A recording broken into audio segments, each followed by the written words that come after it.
Hey everyone, Meredith is here. Welcome back to my YouTube channel. Maaf ya, aku nggak upload belakangan ini di TikTok ataupun YouTube. Maaf ya, tiap kali aku opening minta maaf mulu karena aku lagi pengen me time aja. Akhir-akhir ini lagi enjoy banget untuk me time.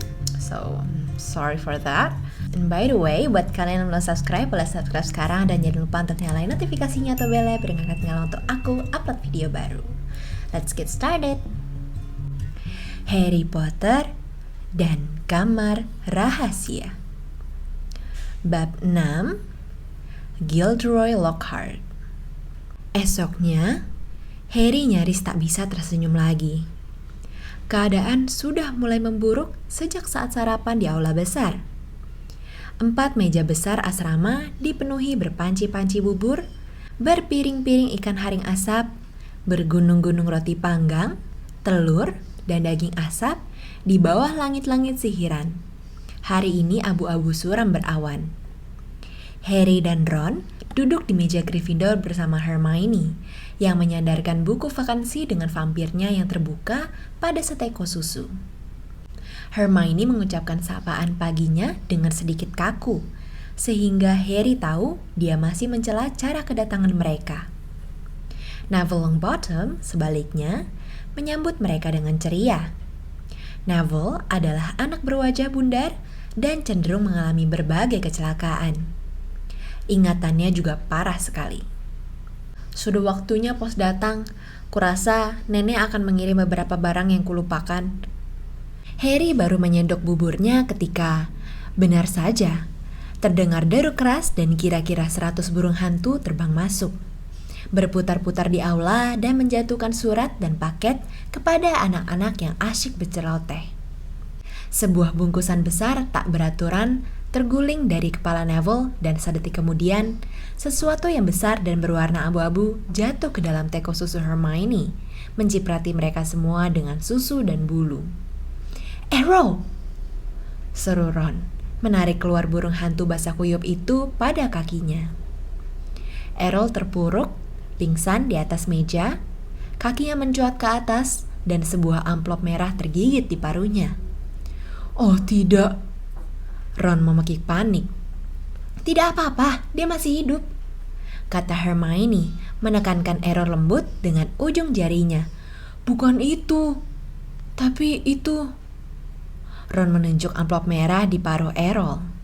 Amplop itu kelihatan biasa saja bagi Harry. Tetapi Ron dan Neville memandangnya ketakutan, seakan amplop itu bisa meledak setiap saat. "Ada apa?" tanya Harry. "Mom, dia mengirimiku howler," kata Ron lesu. "Lebih baik kau buka, Ron," bisik Neville cemas. "Gawat kalau tidak. Nenek pernah mengirimiku howler dan kuabaikan. Dan..." Dia menelan ludah. "Mengerikan sekali." Harry mengalihkan pandang dari wajah ketakutan mereka ke amplop merah. "Apa sih howler itu?"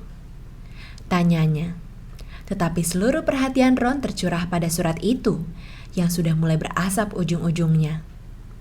"Bukalah," desak Neville. "Paling beberapa menit lalu selesai."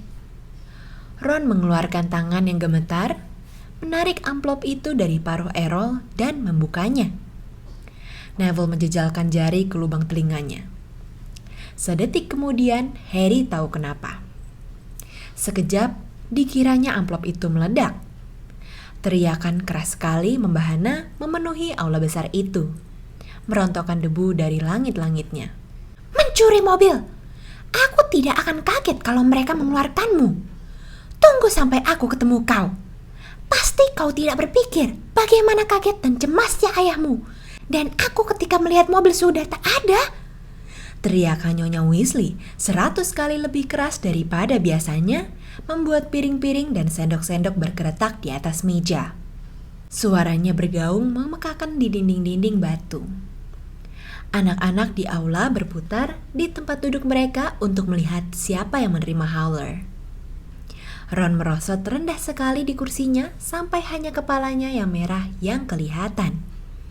"Surat dari Dumbledore semalam. Ayahmu nyaris mati saking malunya. Kami tidak membesarkanmu untuk bersikap seperti ini.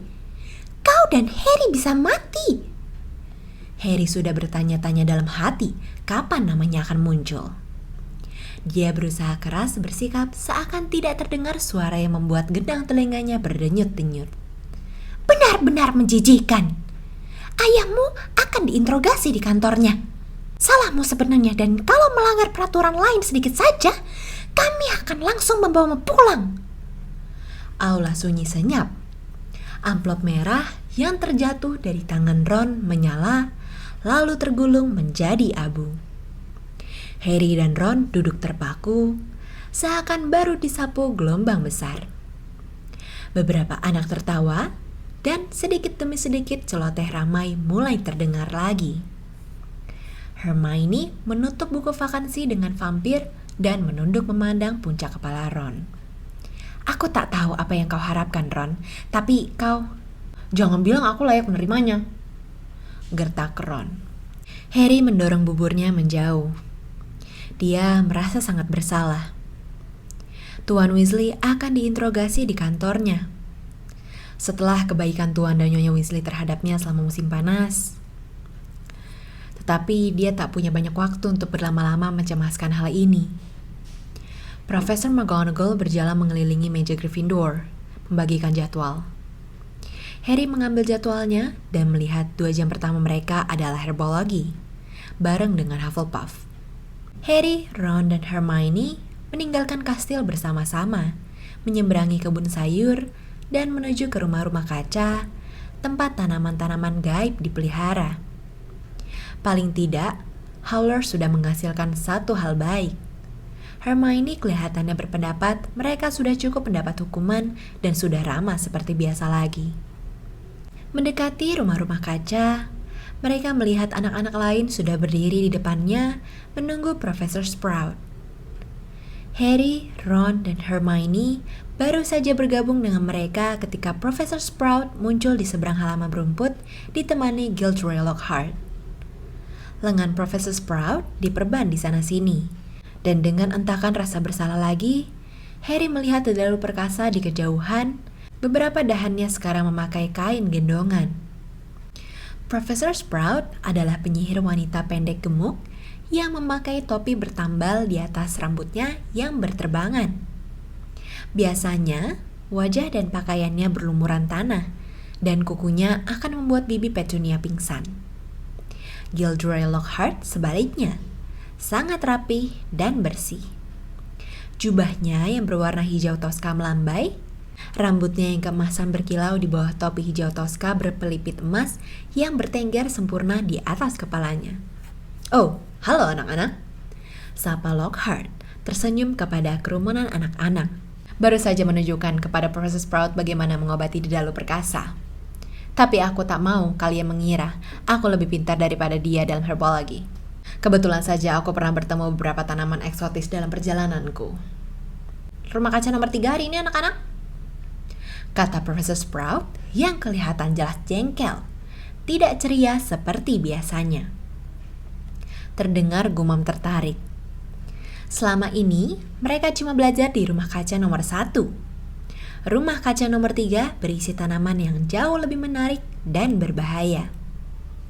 Profesor Sprout menarik kunci besar dari ikat pinggangnya dan membuka pintu. Terendus oleh Harry bau tanah lembab dan pupuk bercampur dengan wangi tajam bunga-bunga sebesar payung yang bergantungan dari langit-langit.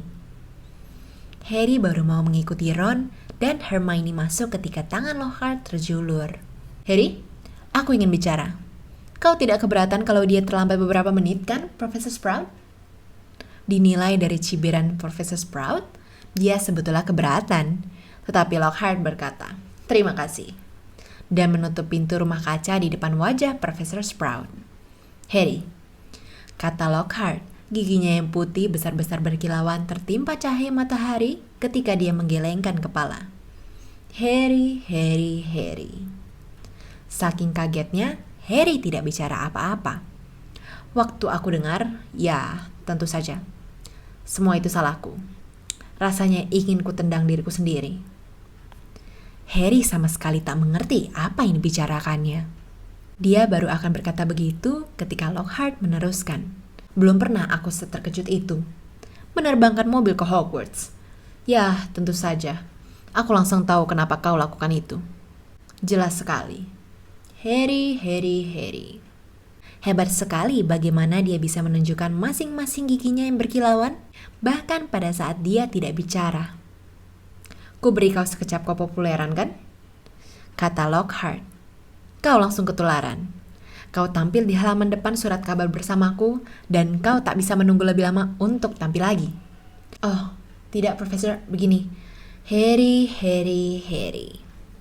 Kata Lockhart, mengulurkan tangan mencengkram bahu Harry. Aku mengerti. Wajar menginginkan lebih kalau kau sudah pernah mencicipinya. Dan aku menyalahkan diriku sendiri karena memberimu itu. Karena pasti akan mempengaruhi pikiranmu. Tapi nak, kau tak bisa menerbangkan mobil untuk mencoba membuat dirimu diperhatikan. Jangan buru-buru, oke? Masih banyak waktu untuk semua itu kalau kau sudah lebih besar. Ya, aku tahu apa yang kau pikirkan. Gampang kalau dia ngomong begitu. Dia kan sudah jadi penyihir internasional yang terkenal. Tetapi waktu aku masih 12 tahun, aku bukan siapa-siapa seperti kau sekarang. Malah, lebih bukan siapa-siapa lagi. Maksudku, beberapa orang sudah dengar tentang kau kan? Segala kejadian dengan dia yang namanya tak boleh disebut. Dia mengerling ke bekas luka sambaran kilat di dahi Harry. Aku tahu. Itu tidak sehebat memenangkan kontes senyum paling menawan Witch Weekly. Mingguan penyihir wanita selama 5 kali berturut-turut seperti yang kualami. Tapi itu sudah permulaan Harry. Itu sudah permulaan. Dia mengedip bersemangat kepada Harry dan pergi. Harry berdiri terpaku selama beberapa detik, kemudian ingat bahwa dia seharusnya ada dalam rumah kaca, membuka pintunya dan menyelinap ke dalam. Profesor Sprout sedang berdiri di belakang bangku di tengah rumah kaca. Kira-kira 20 pasang penutup telinga tergeletak di bangku itu. Ketika Harry sudah mengambil tempat di antara Ron dan Hermione, Profesor Sprout berkata, "Kita akan mengganti pot Mandrake hari ini. Nah, adakah yang bisa menjelaskan kegunaan Mandrake?" Tak ada yang heran ketika tangan Hermione paling dulu terangkat. Mandrake atau Mandragora adalah restoratif atau obat penyembuh yang sangat manjur. Kata Hermione, terdengar seperti biasanya, seakan dia sudah menelan seluruh buku pelajarannya. Mandrake digunakan untuk mengembalikan orang yang sudah ditransfigurasi atau dikutuk ke wujudnya semula.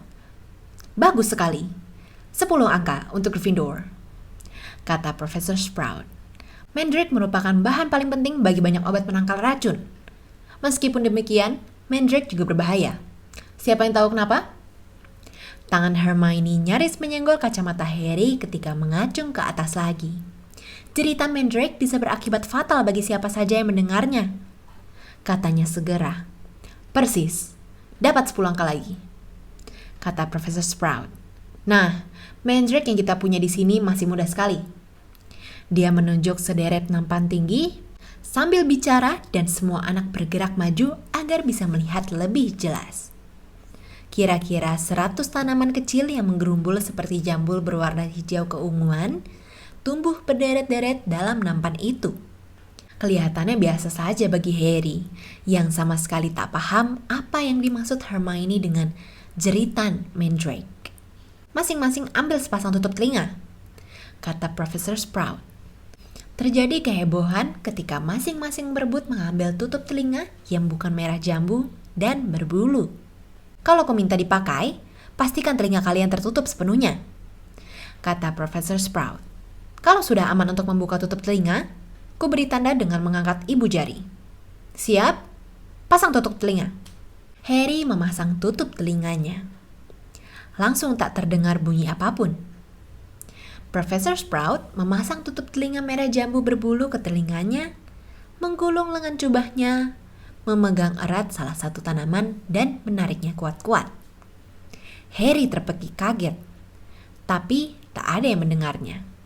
Alih-alih akar, seorang bayi kecil berlumpur dan sangat jelek tercabut dari tanah. Daun-daun tumbuh di kepalanya. Kulitnya pucat kehijauan, bercak-becak, dan dia menangis menjerit-jerit keras sekali. Profesor Sprout mengambil pot besar dari bawah meja dan mencemplungkan si Mandrake ke dalamnya. Menimbuninya dengan kompos hitam lembab sampai tinggal gerumbul daunnya yang kelihatan. Profesor Sprout menyekat tangannya, memberi kode dengan mengangkat kedua ibu jarinya, lalu membuka tutup telinganya sendiri. Mengingat Mandrake kita masih semayan, jeritan mereka belum akan membunuh. Katanya kalem, seakan dia baru melakukan hal yang tidak lebih seru dari menyirami begonia. Meskipun demikian, mereka akan membuat kalian pingsan selama beberapa jam. Dan karena aku yakin tak seorang pun dari kalian yang mau ketinggalan hari pertama sekolah, pastikan tutup telinga kalian terpasang dengan benar sementara kalian bekerja. Aku akan menarik perhatian kalau kalian sudah tiba waktunya berkemas. 4 anak 1 nampan. Ada banyak persediaan pot di sini. Komposnya dalam karung di sana itu. Dan hati-hati terhadap tentakula berbisa. Dia sedang tumbuh gigi. Profesor Sprout memukul keras tanaman merah tua berduri sambil berbicara, membuat tanaman itu menarik kembali sulur panjangnya yang diam-diam sudah merayap ke bahunya. Seorang anak laki-laki Hufflepuff berambut keriting bergabung dengan Harry, Ron, dan Hermione. Harry tahu anak itu, tapi belum pernah bicara dengannya. Justin Finch Fletchley, katanya ramah, menjabat tangan Harry. Aku tahu siapa kau, tentu saja.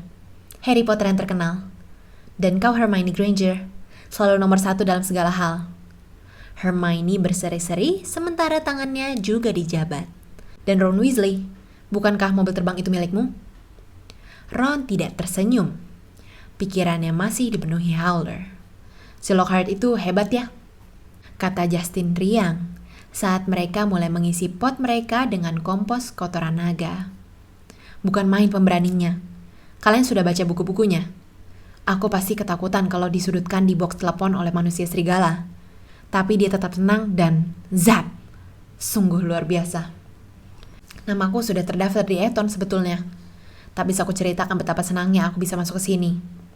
Tentu saja ibuku agak kecewa. Tetapi setelah aku menyuruhnya membaca buku-buku Lockhart, kurasa dia mulai bisa melihat betapa bergunanya punya penyihir terlatih dalam keluarga. Sesudah itu, mereka tak punya banyak kesempatan untuk bicara. Tutup telinga sudah dipakai lagi dan mereka perlu berkonsentrasi pada Mandrake. Waktu Profesor Sprout dia melakukannya, kelihatannya gampang sekali. Tetapi kenyataannya tidak. Mandrake itu tidak suka dikeluarkan dari tanah. Tetapi rupanya dikembalikan juga tidak suka. Mereka menggeliat, menendang, memukul-mukul dengan tinju mereka yang tajam dan mengertak-ngertakkan gigi. Harry menghabiskan 10 menit sendiri untuk memasukkan kembali satu Mandrake gemuk ke dalam pot. Pada akhir pelajaran, Harry, seperti juga yang lain, berkeringat, badannya sakit semua dan berlumur tanah. Mereka berjalan lesu kembali ke kastil untuk mandi. Setelah itu, anak-anak Gryffindor bergegas untuk pelajaran transfigurasi. Pelajaran Profesor McGonagall selalu susah, tetapi hari ini istimewa susahnya. Segala sesuatu yang telah dipelajari Harry selama 1 tahun kelihatannya sudah merembes keluar dari kepalanya selama musim panas. Dia disuruh mengubah kumbang menjadi kancing, tetapi yang berhasil dilakukannya hanyalah membuat si kumbang banyak berolahraga, karena si kumbang berlarian di atas meja menghindari tongkatnya. Ron menghadapi masalah yang lebih parah. Dia sudah menambal tongkatnya dengan spellotape, selotip sihir.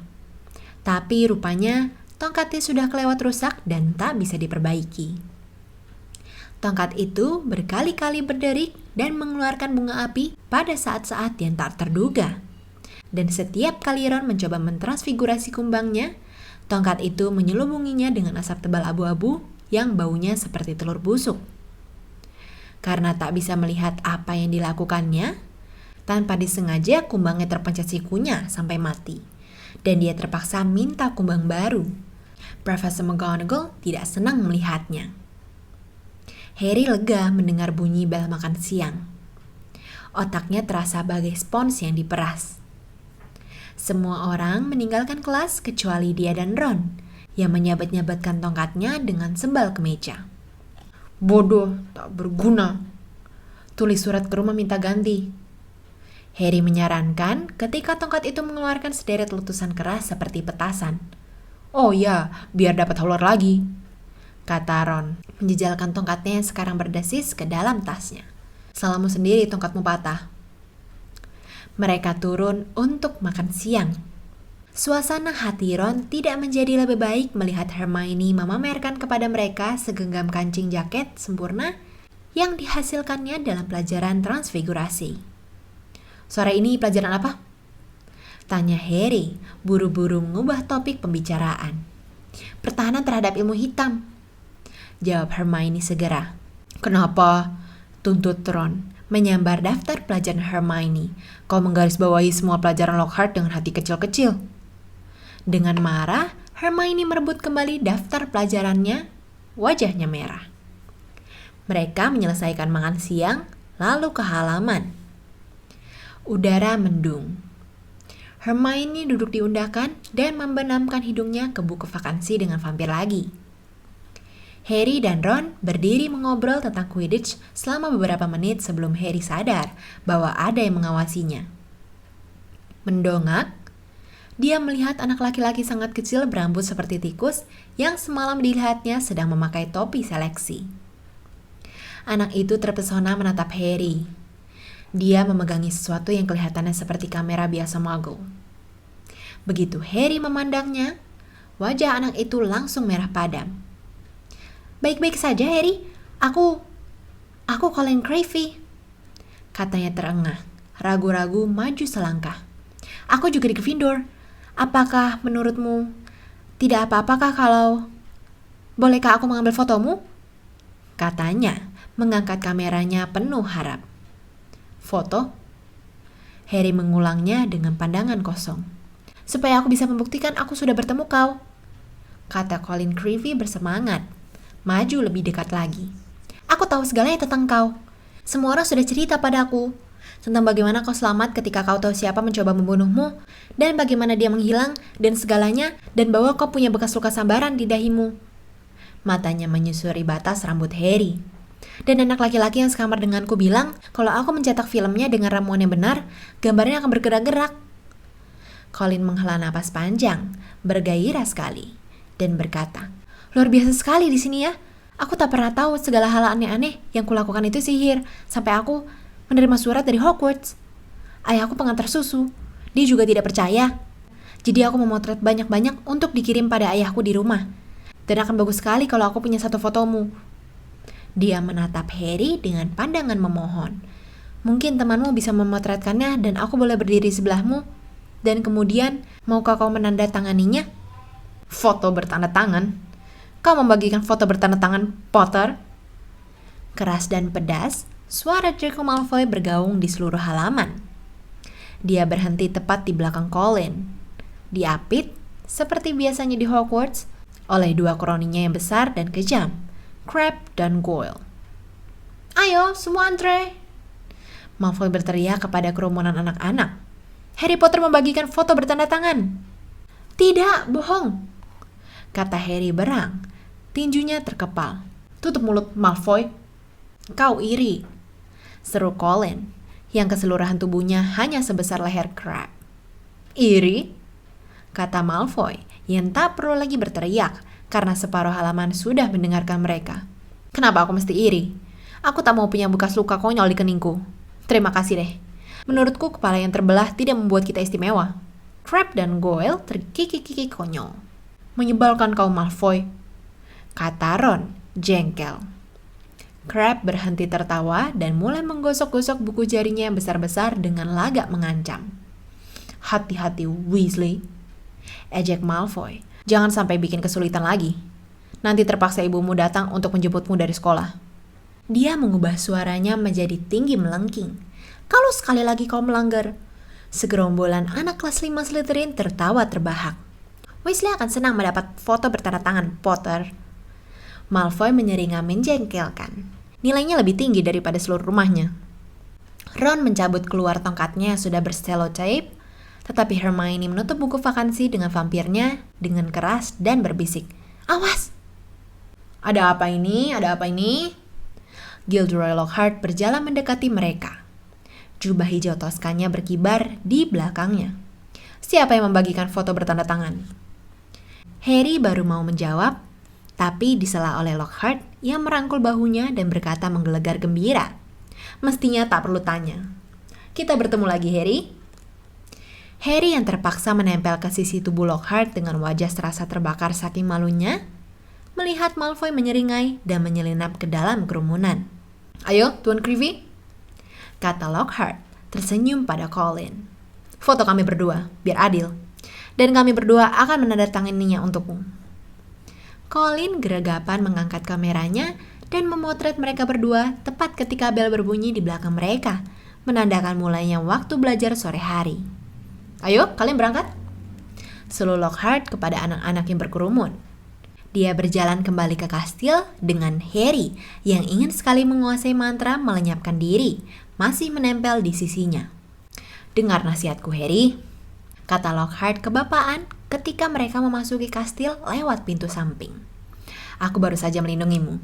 Kalau Creevy memotret aku juga, teman-temanmu tidak akan berpikir kau terlalu menonjolkan dirimu. Tuli terhadap protes gegap Harry, Lockhart membawanya menyusuri koridor yang kanan kirinya dipenuhi deretan murid dan menaiki tangga. Ku beritahu kau, membagikan foto bertanda tangan pada tahap karirmu ini tidak lebih bijaksana. Kelihatannya sok Harry, terus terang saja. Akan tiba waktunya ketika, seperti aku, kau perlu membawa setumpuk foto kemanapun kau pergi. Tetapi, dia terkekeh kecil. Kurasa kau belum sampai ke tahap itu. Mereka sudah tiba di ruang kelas Lockhart, dan akhirnya dia melepaskan Harry.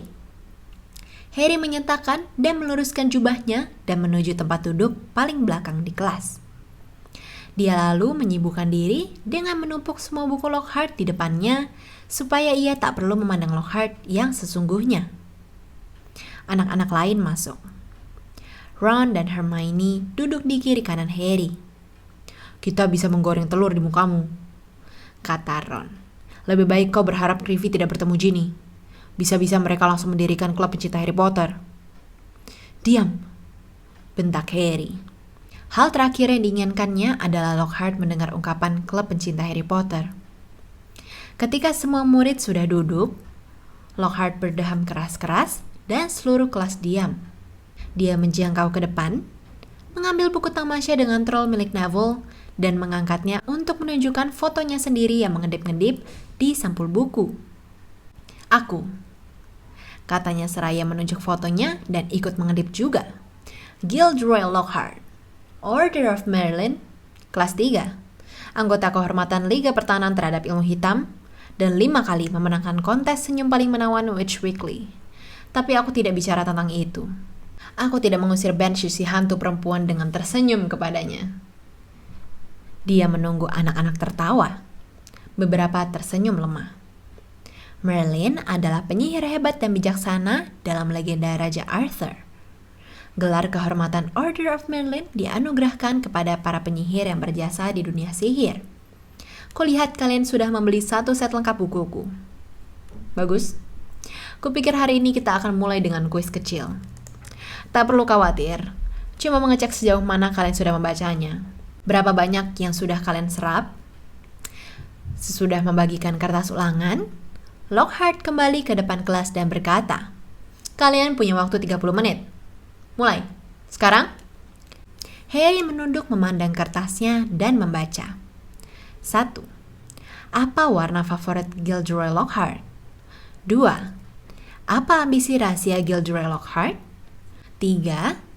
Apa menurut pendapatmu prestasi terbesar Gilderoy Lockhart? Semua pertanyaannya semacam itu. 3 halaman penuh sampai 54. Kapankah hari ulang tahun Gilderoy Lockhart dan hadiah apakah yang ideal untuknya? Setengah jam kemudian, Lockhart mengumpulkan kertas-kertas dan membuka-bukanya di depan kelas. Hampir tak ada yang ingat bahwa warna favoritku ungu. Kusebutkan dalam Yakin dengan Yeti. Beberapa dari kalian perlu membaca Mengembara dengan Manusia Serigala lebih teliti. Jelas-jelas kusebutkan di bab 12 bahwa hadiah ulang tahun yang ideal bagiku adalah harmoni di antara penyihir dan orang-orang non-penyihir. Meskipun aku tak akan menolak sebotol besar whisky api tua Ogden. Sekali lagi dia mengedip nakal. Ron sekarang menatap Lockhart dengan ekspresi tak percaya. Seamus Finnegan dan Dean Thomas yang duduk di depan sampai terguncang berusaha menahan tawa. Hermione sebaliknya mendengarkan Lockhart dengan penuh perhatian dan tersentak kaget ketika Lockhart menyebut namanya. Tetapi Miss Hermione Granger tahu bahwa ambisi rahasiaku adalah membersihkan dunia dari kejahatan dan memasarkan rangkaian produk perawatan rambutku sendiri. Anak pintar. Bahkan, dia membalik kertas Hermione. Betul semua. Yang mana, Miss Hermione Granger? Hermione mengangkat tangannya yang gemetar. Luar biasa. Lockhart tersenyum. Sungguh luar biasa. 10 angka untuk Gryffindor. Nah, kembali ke pelajaran. Dia menunduk ke belakang mejanya dan mengangkat sangkar besar berselubung ke atasnya. Sekarang, awas. Tugaskulah mempersenjatai kalian untuk menghadapi makhluk-makhluk paling mengerikan yang dikenal di dunia sihir. Kalian mungkin akan menghadapi ketakutan terbesar kalian di ruangan ini. Asal tahu saja, malapetaka tak akan menimpa kalian selama aku di sini. Yang kuminta hanyalah kalian tetap tenang. Di luar kemauannya, Harry melongok dari balik buku untuk bisa melihat sangkar lebih jelas. Lockhart meletakkan tangannya di atas lubung. Dean dan Seamus sudah berhenti tertawa sekarang. Neville gemetar ketakutan di tempat duduknya di deretan paling depan. Kuminta kalian jangan menjerit, kata Lockhart dengan suara rendah. Jeritan kalian bisa memprovokasi mereka. Sementara seluruh kelas menahan napas, Lockhart menyentakkan selubungnya. Ya, katanya dramatis. Pixie Cornwall yang baru ditangkap. Seamus Finnegan tak bisa lagi menahan diri. Dia mengeluarkan dengus tawa yang bahkan oleh Lockhart sekalipun tak bisa ditafsirkan sebagai jerit ketakutan. Ya, dia tersenyum kepada Seamus. Mereka tidak begitu berbahaya kan? Seamus tersedak. Jangan begitu yakin, kata Lockhart menggoyang-goyangkan jari dengan menjengkelkan kepada Seamus. Mereka bisa jadi makhluk pembinasa yang sangat licik. Pixie-pixie itu berwarna biru elektrik. Tingginya kira-kira 20 cm dengan wajah runcing dan suara melengking tinggi, sehingga rasanya seperti terdengar serombongan burung parkit yang sedang bertengkar.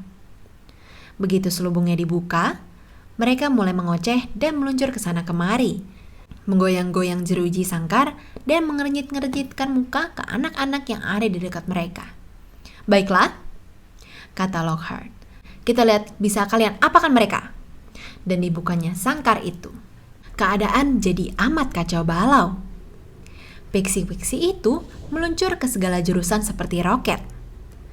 2 di antaranya memegang telinga Neville dan mengangkatnya ke atas.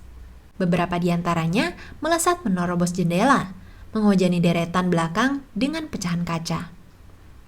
Sisanya menghancurkan kelas lebih efektif daripada serangan badak berjumlah 1. Mereka menyambar botol-botol tinta dan menyemprot kelas dengan tintanya, merobek-robek buku-buku dan kertas, menarik lepas gambar-gambar dari dinding, membalikan keranjang-keranjang sampah, menyambar tas dan buku-buku, dan melemparkannya keluar dari jendela yang kacanya pecah. Dalam beberapa menit saja, separuh kelas sudah berlindung di bawah meja dan Neville berayun dari kandil di langit-langit. Ayo, tangkap mereka! Kumpulkan, mereka cuma pixie. Lockhart berteriak-teriak. Dia menggulung lengan jubahnya, melambaikan tongkatnya dan berseru, Pesky Pixie Pesternomi! Sama sekali tak ada pengaruhnya. Salah satu pixie itu merebut tongkat Lockhart dan melemparkannya keluar jendela juga. Lockhart menelan ludah dan bersembunyi di bawah mejanya sendiri. Nyaris saja gepeng kejatuhan Neville yang terjatuh sedetik kemudian karena kandilnya terlepas. Bel berbunyi dan semua berebut berlari ke pintu. Dalam ketenangan yang menyusul, Lockhart berdiri melihat Harry, Ron, dan Hermione yang hampir sampai di pintu dan berkata, Nah, kuminta kalian bertiga menangkap sisanya dan memasukkannya kembali ke dalam sangkar.